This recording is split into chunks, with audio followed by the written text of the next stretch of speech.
Dear students, आदाब। अकमल उर्दू रहनुमा channel में आपका खैर मकदम है।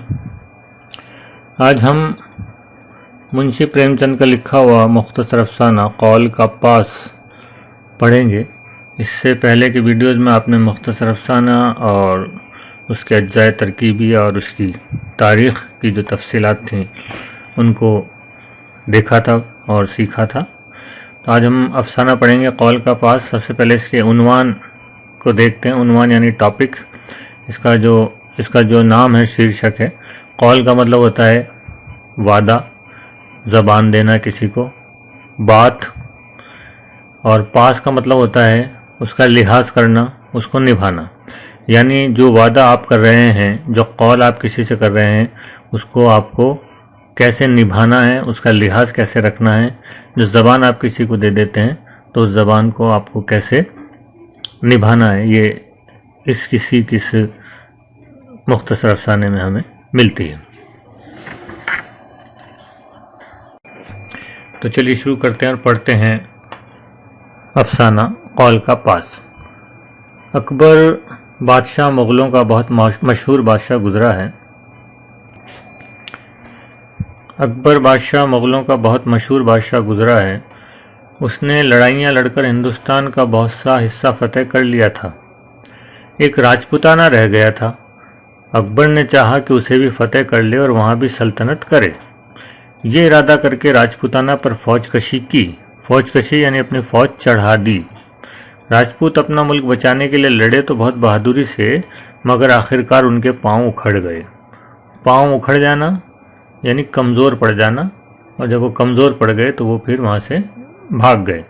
राजपूतों का सरदार राणा प्रताप सिंह अपने बाल बच्चों को लेकर किसी जंगल में जा छुपा।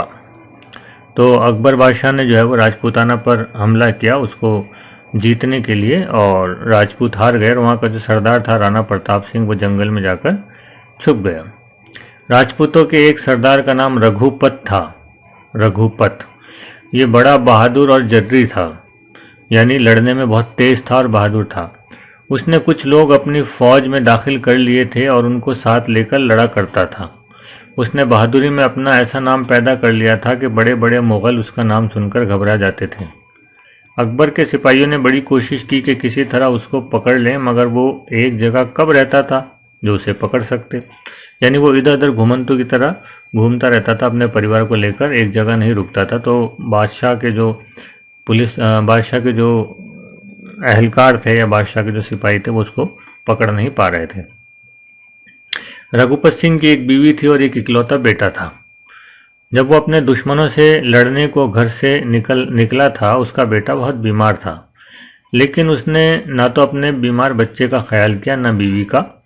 मुग़लों से लड़ने को घर से निकल पड़ा हुआ। हाँ, कभी कभी चोरी छुपे से किसी को घर भेज देता था और बीवी बच्चे की खबर मंगवा लिया करता था। खुद नहीं जाता था क्योंकि उसको मालूम है कि अगर खुद जाऊंगा तो पकड़े जाने का डर है।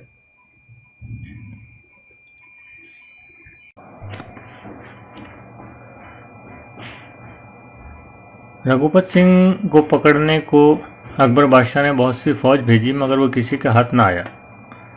फिर बादशाह ने इसके घर पर पहरा बिठा दिया। अकबर का ख्याल था कि किसी दिन रघुपत सिंह अपने बाल बच्चों से मिलने को ज़रूर घर आएगा, बस उसी दिन सिपाही उसको पकड़ लेंगे। इधर किसी ने रघुपत सिंह को खबर कर दी कि तेरा बेटा घड़ी दो घड़ी का मेहमान है, चल कर उसे देख ले। ये सुनकर रघुपत सिंह बहुत घबराया। सूरज डूब रहा था। जंगल में सफ़र करने का वक्त तो नहीं था, मगर रघुपत ने सोचा कि अगर मैंने ज़रा भी देर की तो शायद मैं लड़के की सूरत भी न देख सकूं। इसी वक्त चलना चाहिए। ये सोचकर रघुपत सिंह निकल पड़ा।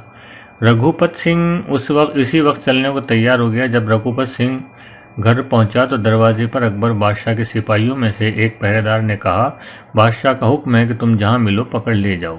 क्योंकि बादशाह अकबर ने अपने सिपाहियों को जो है वो उसके मकान पे पहरे पर लगा रखा था कि जैसे वो आएगा उसको हम पकड़ लेंगे। तो वही हुआ।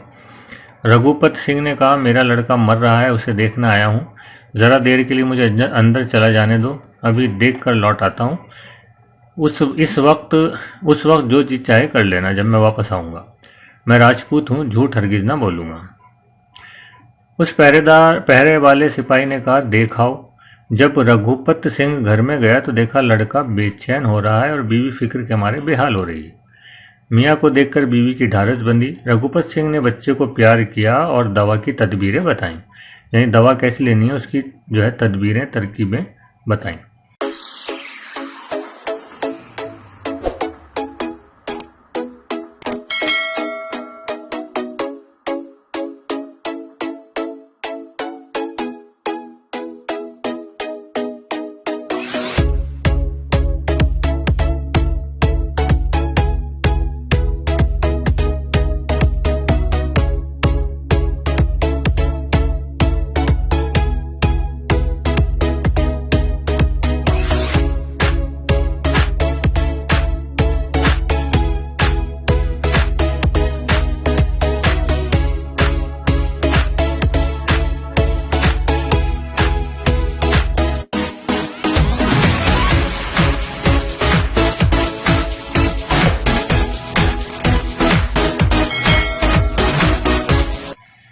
फिर अपनी बीवी से कहा, दरवाजे पर सिपाही खड़ा है, मैं कह आया हूं कि मैं कैद होने को अभी वापस आता हूं। बीवी ने कहा, ऐसा ना करो, दूसरे दरवाजे से निकल जाओ। रघुपत ने कहा, यह मुझसे हरगिज नहीं हो सकता, मैं कौल दे चुका हूं, इसके खिलाफ नहीं कर सकता, यानी मैंने वादा कर लिया है, अपनी ज़बान दे दी है, अब मैं अपनी ज़बान से मुकर नहीं सकता। यह कहकर वो दरवाजे पर आया और सिपाही से कहने लगा, लो मैं आ गया, मुझे पकड़कर जहाँ चाहे ले चलो। सिपाही ने कहा, तुम्हें पकड़ने को मेरा जी नहीं चाहता, तुम भाग जाओ। सिपाही के दिल में भी रहम आ गया। रघुपत ने कहा, बहुत बेहतर, तुमने उस वक्त मेरी मदद की है, जब तुम पर बुरा वक्त आएगा तो मैं भी तुम्हारी मदद करूंगा।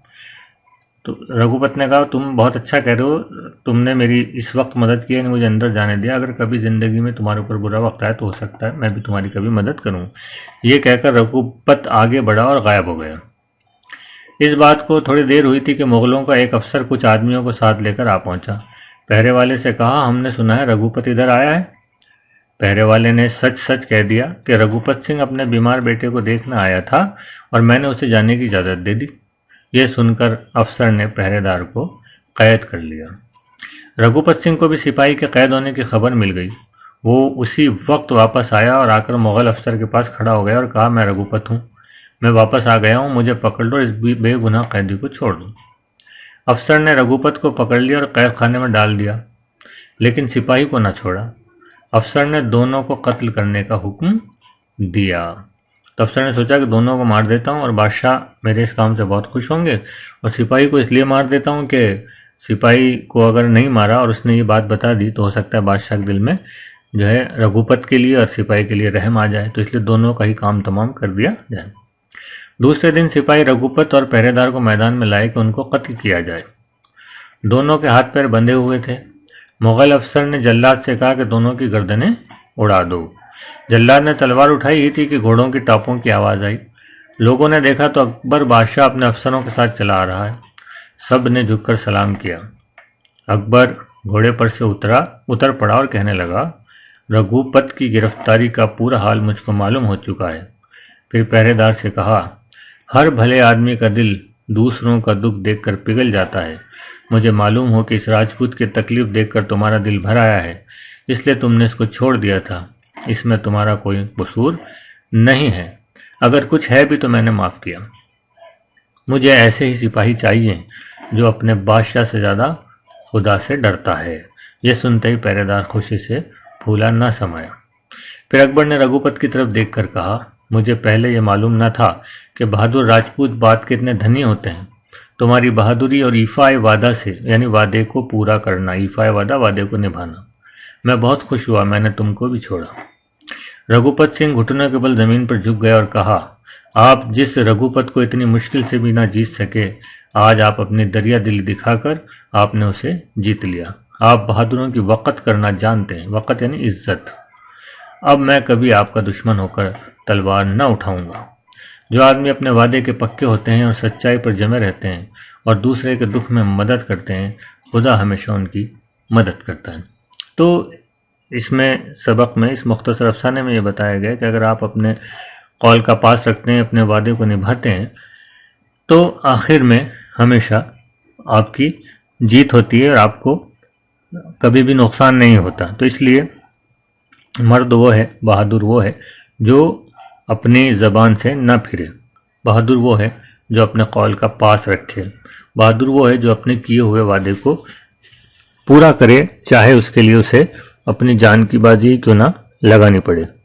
तो इस मुख्तसर अफसाने के ज़रिए मुंशी प्रेमचंद ने हमें कौल का पास रखने, वादे को निभाने की नसीहत की है। और हम जिस मज़हब के मानने वाले हैं, इस्लाम, उसके जो बानी हैं, बानी तो हम नहीं कहेंगे क्योंकि बानी तो हज़रत आदम अलैहिस्सलाम है, लेकिन उसके जो आखिरी पैगंबर हैं हज़रत मोहम्मद मुस्तफ़ा सल्लल्लाहु अलैहि वसल्लम, उनकी भी एक सही हदीस आती है कि आपने फरमाया कि वो शख्स हम में से नहीं जिसमें 3 बातें हों या 3 में से कोई एक बात हो। 3 बातें यह हैं कि वो शख्स हम में से नहीं जो गाली गलौज करे, और वो शख्स हम में से नहीं जो झूठ बोले, और तीसरी बात यह है कि वो शख्स हम में से नहीं कि जो वादा करे और उसको पूरा ना करे। तो वादे की और कौल की अहमियत इस्लाम ने बहुत ज़्यादा बताई है। अल्लाह के रसूल की ज़िंदगी का एक वाक़या भी आता है जो शायद ग़ालिबन नबूवत से पहले का है कि किसी शख्स ने आपसे बाज़ार में बातचीत के दौरान ये कहा कि हज़रत मोहम्मद आप यहीं ठहरे, मैं अभी आता हूँ और फिर हम जो आगे की बात करेंगे। तो हज़रत मोहम्मद वहीं ठहर गए, वो शख्स 3 दिन तक नहीं आया। तो क्योंकि अल्लाह के रसूल जो है वो उसको ज़बान दे चुके थे कि हाँ ठीक है, जब तक तुम नहीं आओगे मैं यहाँ तुम्हारा इंतज़ार करूँगा।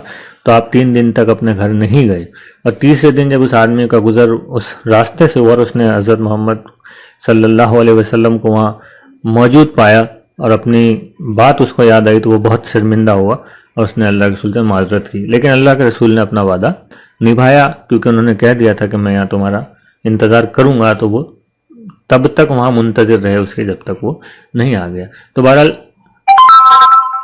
बहरहाल एक सच्चे इंसान की ये ख़ास बात होती है, चाहे वो हिंदू हो या मुस्लिम हो, चाहे वो मुग़ल हो या राजपूत हो। हकीकी इंसान वो होता है जो अपने ज़बान का पक्का होता है, ज़बान का धनी होता है। तो ये इस मुख्तसर अफसाने का मोरल था, और ये मुख्तसर अफसाना हमारा पूरा हुआ। अगले वीडियो में हम इंशाअल्लाह जो इसके मुश्किल अल्फाज हैं और जो इसके सवाल जवाब हैं उस पर गुफ्तगू करेंगे, और सवालात के जवाबात आप खुद तहरीर करेंगे, मैं आपको इसकी हिंट दे दूंगा। और उसके बाद फिर हम सुरेंद्र प्रकाश और उनका जो अफसाना है बिजू का, उसके बारे में पढ़ेंगे। तो तब तक के लिए मुझे दीजिए इजाज़त। खुदा हाफिज़।